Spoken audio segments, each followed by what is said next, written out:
ठाकरे मैदानामध्ये उतरले। का उतरावं लागलं? बीडला घरं जाळण्यात आली, आमदारांची घरं पेटवण्यात आली, पेट्रोल बॉम्ब टाकण्यात आले, शिव्या शाप आम्ही खाल्ले, ओबीसीच्या लोकांना मारण्यात आलं। माझं म्हणणं होतं की जर आपल्या या ताई समोरच्या उमेदवार त्या कुणबी समाजाचे आहेत तर त्यांनी एकदा तरी मला भेटून, भुजबळ साहेब मी ओपनली बोलू शकत नाही पण तुमच्या या लढाईला ओबीसीला माझा पाठिंबा आहे एकदा तरी बोलायचं।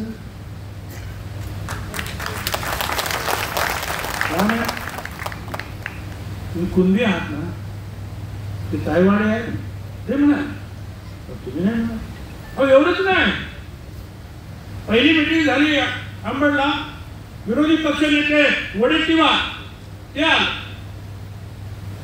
प्रचंड लाखो लोकांचा समूह पाहून त्यांनी सांगितलं भुजबळ साहेब आता थांबायचं नाही, काय पक्ष वगैरे नंतर बघू, हा समोरचा जो आहे झेंडा पिवळा झेंडा हातात आणि आपण ओबीसीची लढाई लढू। एबीपी माझा, उघडा डोळे बघा नीट।